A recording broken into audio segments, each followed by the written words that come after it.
This is a Fox News alert right now. Secretary of War Pete Hegseth is addressing top military leaders in Quantico. Let's listen in. This crowd knows that.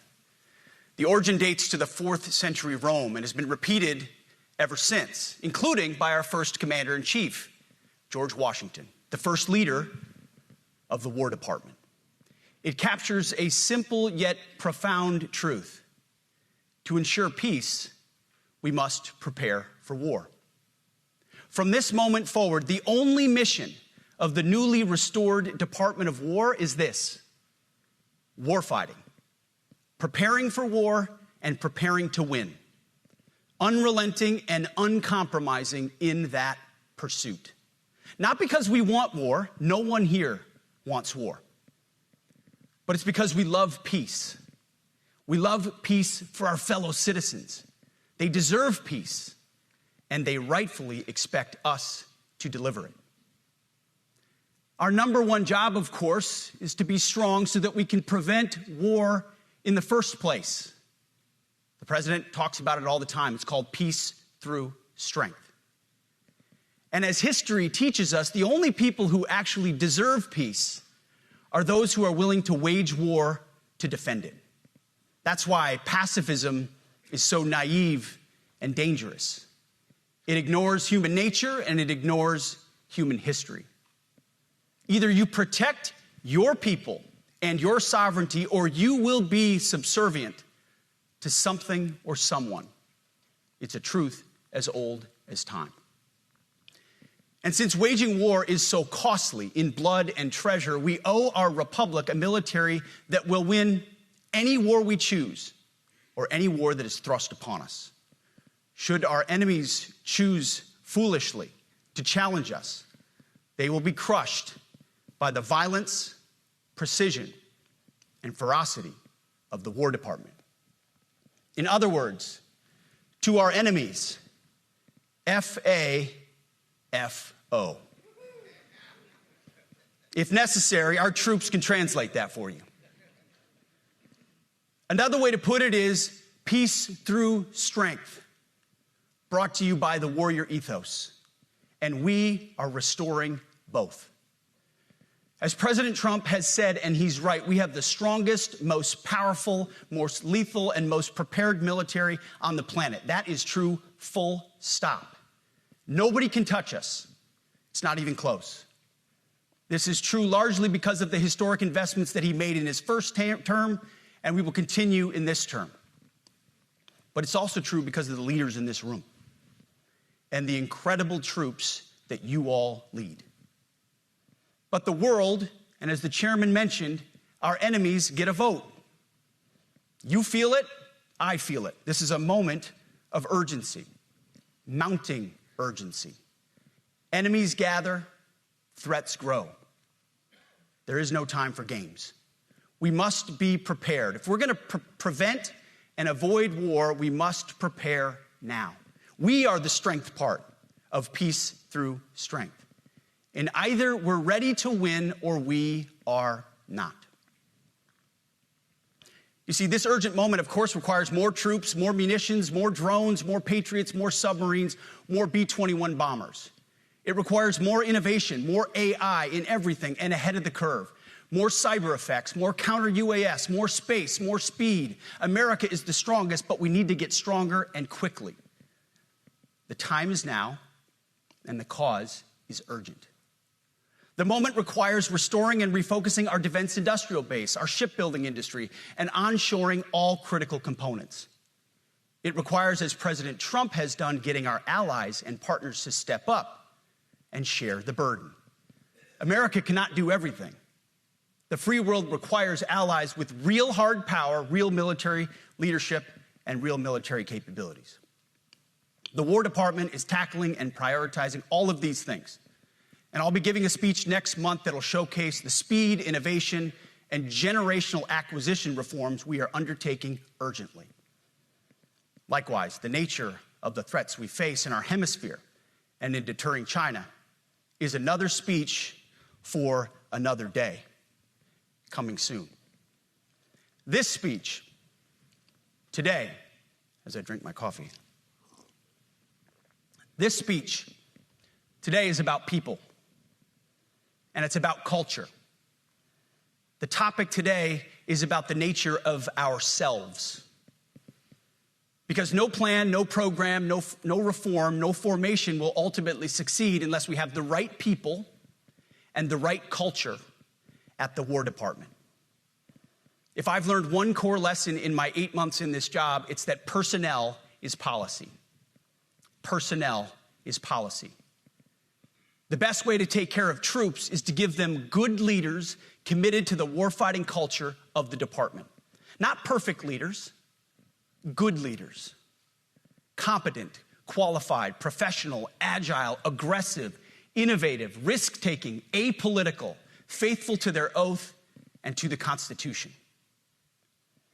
Eugene Sledge, in his World War II memoir, wrote, quote, "War is brutish, inglorious, and a terrible waste. Combat leaves an indelible mark on those who are forced to endure it. The only redeeming factors are my comrades' incredible bravery and their devotion to each other." In combat, there are thousands of variables, as I learned in Iraq and Afghanistan, and as so many of you did in so many more places. Leaders can only control about 3 of them. You control how well you're trained, mostly how well you're equipped, and the last variable is how well you lead. After that, you're on your own. Our warfighters are entitled to be led by the best and most capable leaders. That is who we need you all to be. Even then, in combat, even if you do everything right, you may still lose people because the enemy always gets a vote. We have a sacred duty to ensure that our warriors are led by the most capable and qualified combat leaders. This is one thing you and I can control, and we owe it to the force to deliver it. For too long, we have simply not done that. The military has been forced by foolish and reckless politicians to focus on the wrong things. In many ways, this speech is about fixing decades of decay. Some of it obvious, some of it hidden. Or as the chairman has put it, we are clearing out the debris, removing the distractions, clearing the way for leaders to be leaders. You might say we're ending the war on warriors. I heard someone wrote a book about that. For too long, we've promoted too many uniformed leaders for the wrong reasons, based on their race, based on gender quotas, based on historic so-called firsts. We've pretended that combat arms and non-combat arms are the same thing. We've weeded out so-called toxic leaders under the guise of double-blind psychology assessments, promoting risk-averse, go-along-to-get-along conformists instead.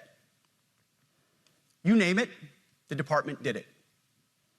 Foolish and reckless political leaders set the wrong compass heading, and we lost our way. We became the woke department, but not anymore. Right now, I'm looking out at a sea of Americans who made a choice when they were young men and young women to do something most Americans will not, to serve something greater than yourselves, to fight for God and country, for freedom and the Constitution. You made a choice to serve when others did not, and I commend you.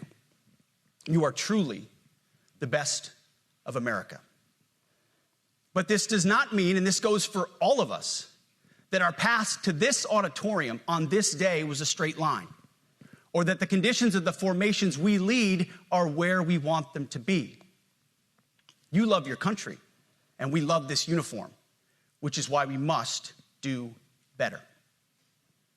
We just have to be honest. We have to say with our mouths what we see with our eyes, to just tell it like it is in plain English, to point out the obvious things right in front of us. That's what leaders must do. We cannot go another day without directly addressing the plank in our own eye, without addressing the problems in our own commands and in our own formations.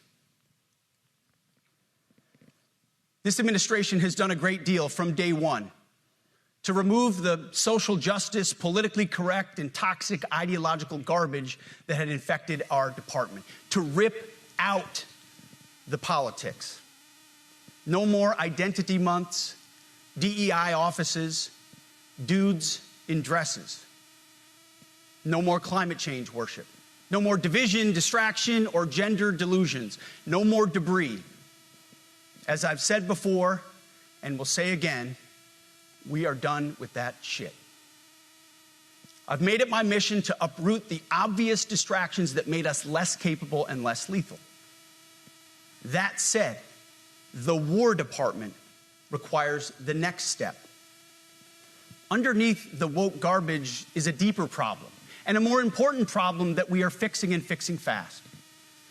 Common sense is back at the White House, so making the necessary changes is actually pretty straightforward. President Trump expects it. And the litmus test for these changes is pretty simple. Would I want my eldest son, who is 15 years old, eventually joining the types of formations that we are currently wielding? If in any way the answer to that is no, or even yes, but, then we're doing something wrong. Because my son is no more important than any other American citizen who dons the cloth of our nation. He is no more important than your son. All precious souls made in the image and likeness of God. Every parent deserves to know that their son or their daughter that joins our ranks is entering exactly the kind of unit that the Secretary of War would want his son to join. Think of it as the golden rule test. Jesus said, "Do unto others that which you would have done unto yourself." It's the ultimate simplifying test of truth. The new War Department golden rule is this: do unto your unit as you would have done unto your own child's unit. Would you want him serving with fat or unfit or undertrained troops? Or alongside people who can't meet basic standards? Or in a unit where standards were lowered so certain types of troops could make it in?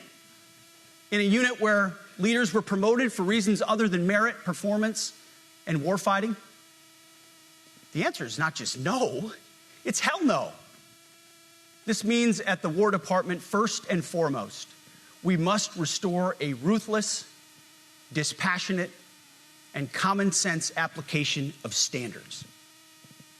I don't want my son serving alongside troops who are out of shape, or in combat unit with females who can't meet the same combat arms physical standards as men, or troops who are not fully proficient on their assigned weapons, platform, or task, or under a leader who was the first, but not the best. Standards must be uniform, gender neutral, and high. If not, they're not standards. They're just suggestions. Suggestions that get our sons and daughters killed. When it comes to combat arms units, and there are many different stripes across our joint force, the era of politically correct, overly sensitive, don't hurt anyone's feelings leadership ends right now. At every level, either you can meet the standard, either you can do the job, either you are disciplined, fit, and trained, or you are out. And that's why today, at my direction, and this is the first of 10 Department of War directives that are arriving at your commands as we speak and in your inbox. Today, at my direction, each service will ensure that every requirement for every combat MOS, for every designated combat arms position, returns to the highest male standard only. Because this job is life or death. Standards must be met.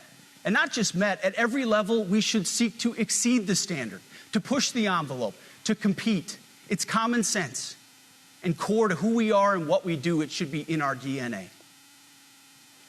Today at my direction, we are also adding a combat field test for combat arms units that must be executable in any environment at any time and with combat equipment. These tests, they'll look familiar. They'll resemble the Army Expert Physical Fitness Assessment or the Marine Corps Combat Fitness Test. I'm also directing that warfighters in combat jobs execute their service fitness test at a gender-neutral, age-normed male standard scored above 70%. It all starts with physical fitness and appearance. If the Secretary of War can do regular, hard PT, so can every member of our joint force. Frankly, it's tiring to look out at combat formations, or really any formation, and see fat troops. Likewise, it's completely unacceptable to see fat generals and admirals in the halls of the Pentagon and leading commands around the country and the world. It's a bad look. It is bad, and it's not who we are. So whether you're an airborne ranger or a chairborne ranger, a brand new private or a 4-star general, you need to meet the height and weight standards and pass your PT test. And as the chairman said, yes, there is no PT test. But today, at my direction, every member of the joint force at every rank is required to take a PT test twice a year, as well as meet height and weight requirements twice a year, every year of service. Also today, at my direction, every warrior across our joint force is required to do PT every duty day. Should be common sense. I mean, most units do that already, but we're codifying it. And we're not talking like hot yoga and stretching. Real hard PT, either as a unit or as an individual. At every level, from the Joint Chiefs to everyone in this room to the youngest private, leaders set the standard. And so many of you do this already. Active, Guard, and Reserve. This also means grooming standards. No more beards, long hair, superficial individual expression. We're going to cut our hair, shave our beards, and adhere to standards. Because it's like the broken windows theory of policing. It's like when you let the small stuff go, the big stuff eventually goes. So you have to address the small stuff. This is on duty, in the field, and in the rear. If you want a beard, you can join Special Forces. If not, then shave. We don't have a military full of Nordic pagans. But unfortunately, we have had leaders who either refuse to call BS and enforce standards, or leaders who felt like they were not allowed to enforce standards.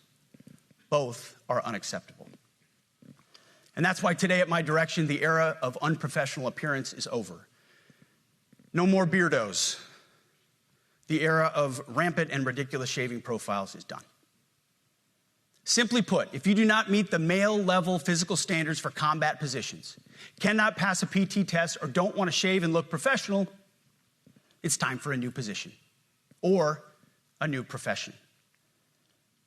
I sincerely appreciate the proactive efforts the secretaries have already taken in some of those areas, service secretaries. And these directives are intended to simply accelerate those efforts.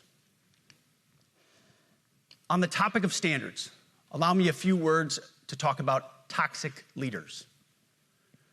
Upholding and demanding high standards is not toxic. Enforcing high standards, not toxic leadership. Leading warfighters toward the goals of high, gender-neutral, and uncompromising standards in order to forge a cohesive, formidable, and lethal Department of War is not toxic. It is our duty, consistent with our constitutional oath. Real toxic leadership is endangering subordinates with low standards. Real toxic leadership is promoting people based on immutable characteristics or quotas instead of based on merit. Real toxic leadership is promoting destructive ideologies that are an anathema to the Constitution and the laws of nature and nature's God, as Thomas Jefferson wrote in the Declaration of Independence. The definition of toxic has been turned upside down, and we're correcting that.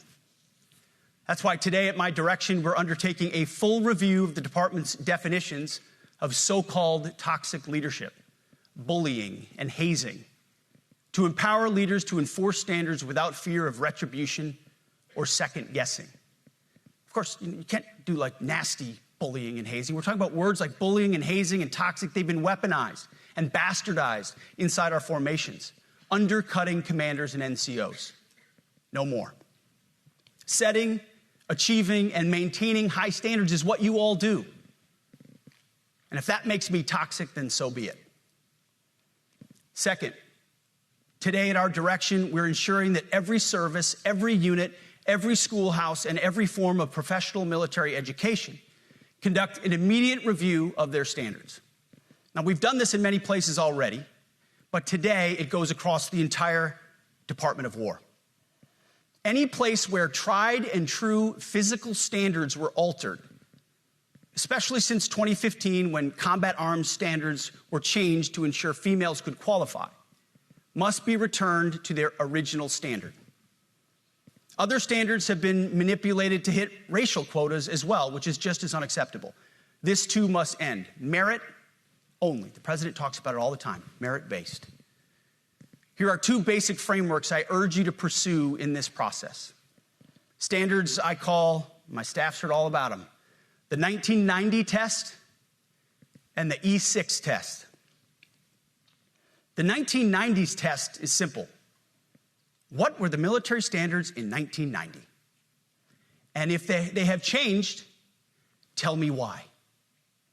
Was it a necessary change based on the evolving landscape of combat? Or was the change due to a softening, weakening, or gender-based pursuit of other priorities?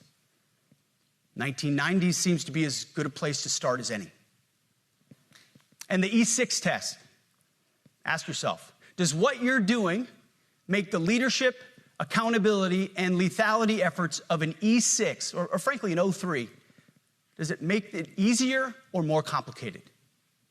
Does the change empower staff sergeants, petty officers, and tech sergeants to get back to basics? The answer should be a resounding yes. The E6 test, or O3 test, clarifies a lot, and it clarifies quickly. Because war does not care if you're a man or a woman. Neither does the enemy. Nor does the weight of your rucksack, the size of an artillery round, or the body weight of a casualty on the battlefield who must be carried. This, and I want to be very clear about this, this is not about preventing women from serving. We very much value the impact of female troops. Our female officers and NCOs are the absolute best in the world. But when it comes to any job that requires physical power to perform in combat, those physical standards must be high and gender neutral. If women can make it, excellent.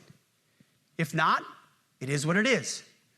If that means no women qualify for some combat jobs, so be it. That is not the intent, but it could be the result, so be it. It will also mean that weak men won't qualify because we're not playing games. This is combat. This is life or death.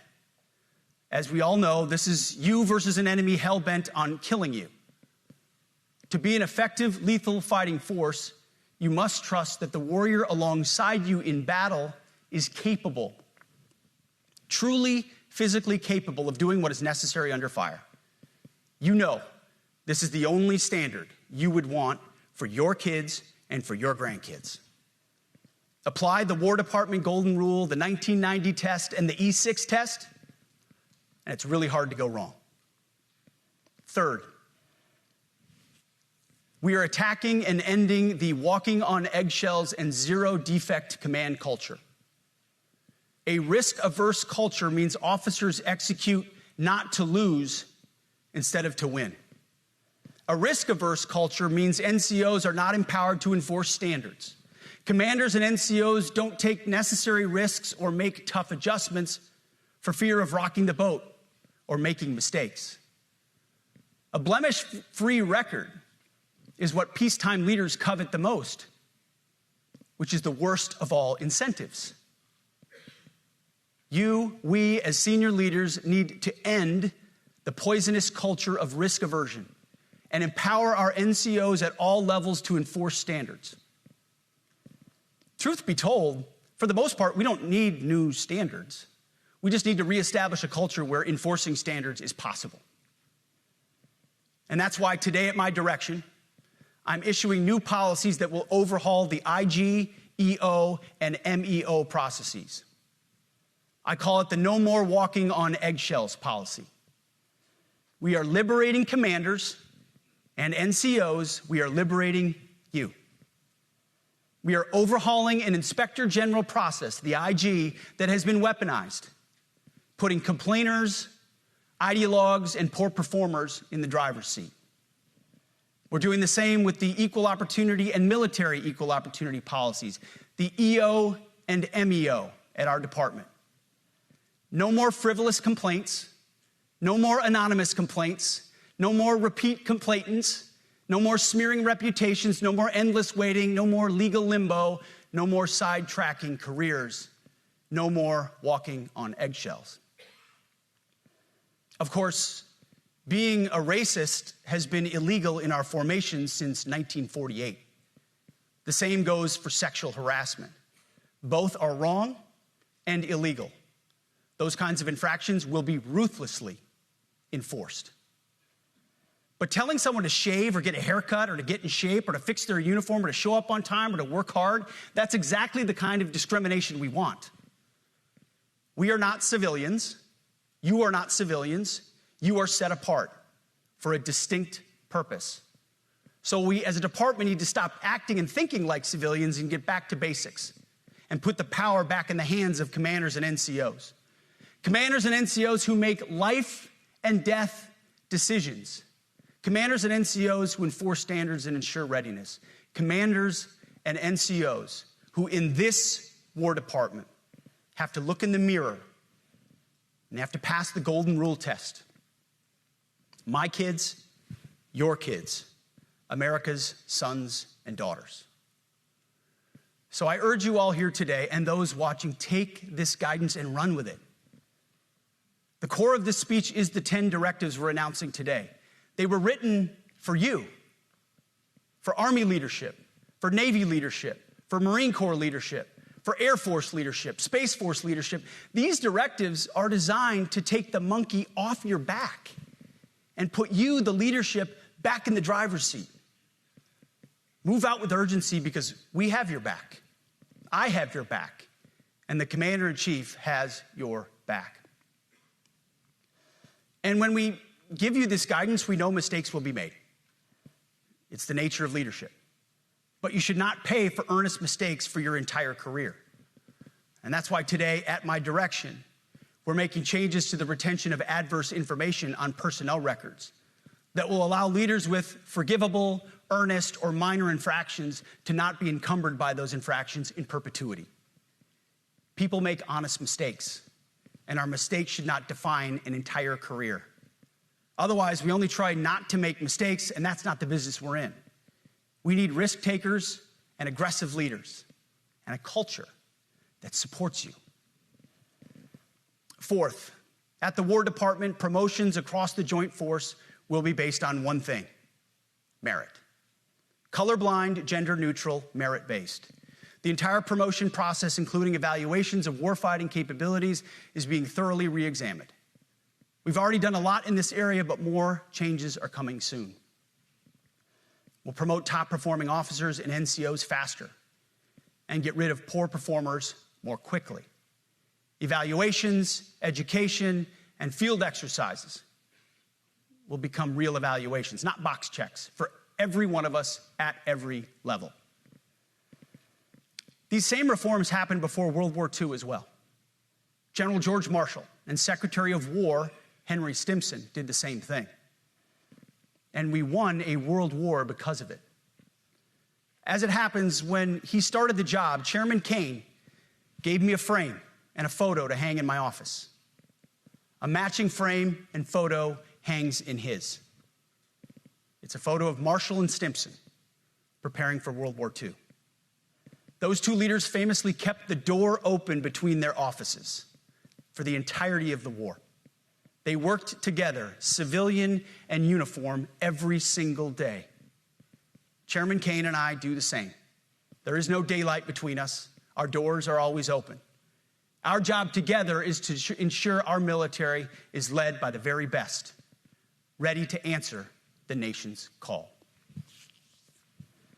Fifth, as you have seen, and the media has obsessed over, I have fired a number of senior officers since taking over. The previous chairman, other members of the Joint Chiefs, combatant commanders, and other commanders. The rationale for me has been straightforward. It's nearly impossible to change a culture with the same people who helped create or even benefited from that culture. even if that culture was created by a previous president and previous secretary. My approach has been simple. When in doubt, assess the situation, follow your gut, and if it's the best for the military, make a change. We all serve at the pleasure of the president every single day. But in many ways, it's not their fault. It's not your fault. As foolish and reckless as the woke department was, those officers were following elected political leadership. An entire generation of generals and admirals were told that they must parrot the insane fallacy that, quote, our diversity is our strength. Of course, we know our unity is our strength. They had to put out dizzying DEI and LGBTQI+ statements. They were told females and males are the same thing, or that males who think they're females is totally normal. They were told that we need a green fleet and electric tanks. They were told to kick out Americans who refuse an emergency vaccine. They followed civilian policies set by foolish and reckless political leaders. Our job, my job, has been to determine which leaders simply did what they must to answer the prerogatives of civilian leadership, and which leaders are truly invested in the woke department, and therefore incapable of embracing the War Department and executing new lawful orders. That's it. It's that simple. So for the past 8 months, we've gotten a good look under the hood of our officer corps. We've done our best to thoroughly assess the human terrain. We've had to make trade-offs and some difficult decisions. It's more of an art than a science. We have been and will continue to be judicious, but also expeditious. The new compass heading is clear. Out with the Shirellis, the McKenzies, and the Millies, and in with the Stockdales, the Schwarzkopfs, and the Pattons. More leadership changes will be made, of that I'm certain. Not because we want to, but because we must. Once again, this is life and death. The sooner we have the right people, the sooner we can advance the right policies. Personnel is policy. But I look out at this group, and I see great Americans. Leaders who have given decades to our great republic, at great sacrifice to yourselves and to your families. But if the words I'm speaking today are making your heart sink, then you should do the honorable thing and resign. We would thank you for your service. But I suspect, I know, the overwhelming majority of you feel the opposite. These words make your hearts full. You love the War Department because you love what you do, the profession of arms. You are hereby liberated to be an apolitical, hard-charging, no-nonsense, constitutional leader that you joined the military to be. We need you locked in on the M, not the D, the E, or the I, not the DEI or the DIE of dime. By that I mean the M, military, of the instruments of national power. We have entire departments across the government dedicated to diplomatic, informational, and economic lines of effort. We do the M. Nobody else does. And our GoFos need to master it in every domain and every scenario. No more distractions, no more political ideologies, no more debris. Now, of course, we're going to disagree at times. We would not be Americans if we didn't. Being a leader in a large organization like ours means having frank conversations and differences of opinion. You will win some arguments, and you will lose some arguments. But when civilian leaders issue lawful orders, we execute. We are professionals in the profession of arms. Our entire constitutional system is predicated upon this understanding. Now, it seems like a small thing, but it's not. This includes as well the behavior of our troops online. To that end, I want to thank and recognize the services for their new proactive social media policies. Use them. Anonymous, online, or keyboard complaining is not worthy of a warrior. It's cowardice masquerading as conscience.